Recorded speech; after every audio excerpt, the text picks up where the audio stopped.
Dernière nouvelle 24 heures.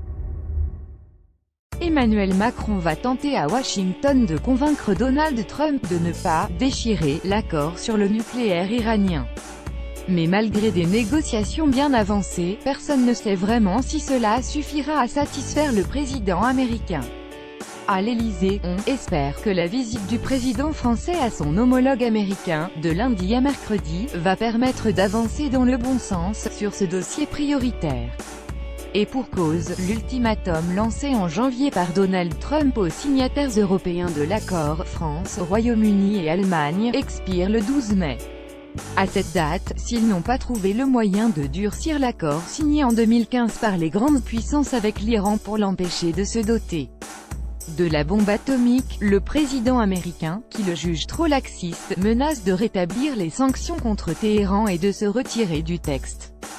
Enrichissement d'uranium, une menace à laquelle le chef de la diplomatie iranienne, Javad Zarif, a riposté samedi en avertissant que Téhéran reprendra vigoureusement l'enrichissement d'uranium en cas de rupture de l'accord, avant d'assurer que son pays adopterait des mesures drastiques, sans en préciser la teneur. Les Européens, initialement surpris par l'ultimatum mais décidés à sauver un accord durement négocié, estiment avoir joué le jeu en proposant des solutions. La France, la première, est allée à la rencontre des inquiétudes américaines en s'alarmant du rôle de l'Iran au Moyen-Orient et de ses missiles balistiques, un rôle de médiateur salué par les diplomates américains. Là-dessus, les partis pensent avoir bien avancé dans la rédaction d'engagements politiques assortis, éventuellement, de nouvelles sanctions européennes pour le volet balistique, même si les membres de l'Union européenne sont encore divisés sur cette dernière question. Plus difficile est le travail sur l'accord lui-même, notamment les sunset clauses selon lesquelles certaines restrictions aux activités nucléaires iraniennes tombent progressivement à partir de 2025.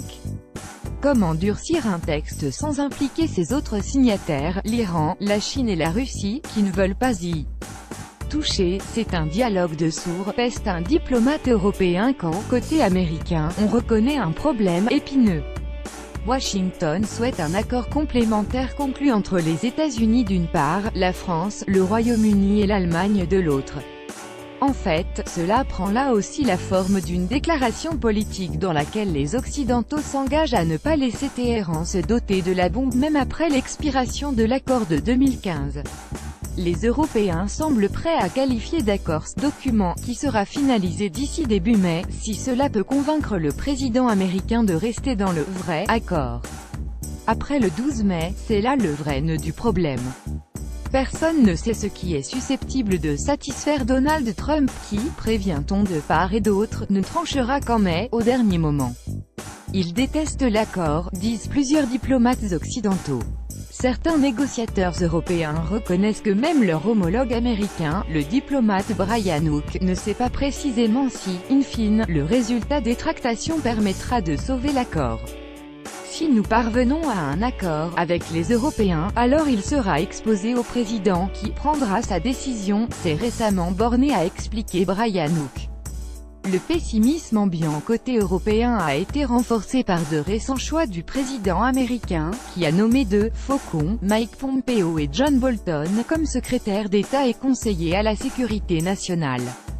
Mike Pompeo s'est toutefois montré le plus vague possible lors de son audition de confirmation, toujours en suspens par le Sénat, refusant de dire s'il plaiderait pour un retrait américain en cas d'échec des négociations avec les Européens. Même après le 12 mai, il y a encore beaucoup d'efforts diplomatiques à mener, a-t-il éludé. Certains groupes de pression conservateurs de Washington suggèrent au président d'annoncer, à cette date butoir, le retour des sanctions liées au nucléaire, tout en accordant un nouveau délai avant l'entrée en vigueur. Une manière de gagner encore du temps tout en affichant sa fermeté. Qu'il déchire directement l'accord ou qu'il enclenche un compte à rebours, les conséquences restent difficiles à prédire. Les Européens affirment officiellement ne pas travailler à un plan B dont ils espèrent qu'il n'aura pas à être déployé. Mais, il faut toujours se préparer à toutes les éventualités, et donc nous faisons des plans, en cas d'échec car il serait irresponsable de ne pas le faire, reconnaissait Brian Hook fin mars. Tous tentent aussi de jauger le sérieux des avertissements de Téhéran. qui veulent faire sauter l'accord iranien doivent d'abord nous dire ce qu'ils feront si l'Iran relance son programme d'enrichissement d'uranium, a prévenu sur Twitter l'ambassadeur de France à Washington, Gérard Araud, alors que Mike Pompeo a estimé que rien n'indique que les Iraniens se précipiteraient pour créer une arme nucléaire. Après Emmanuel Macron, la chancelière allemande Angela Merkel devrait plaider la cause de l'accord iranien vendredi à la Maison-Blanche.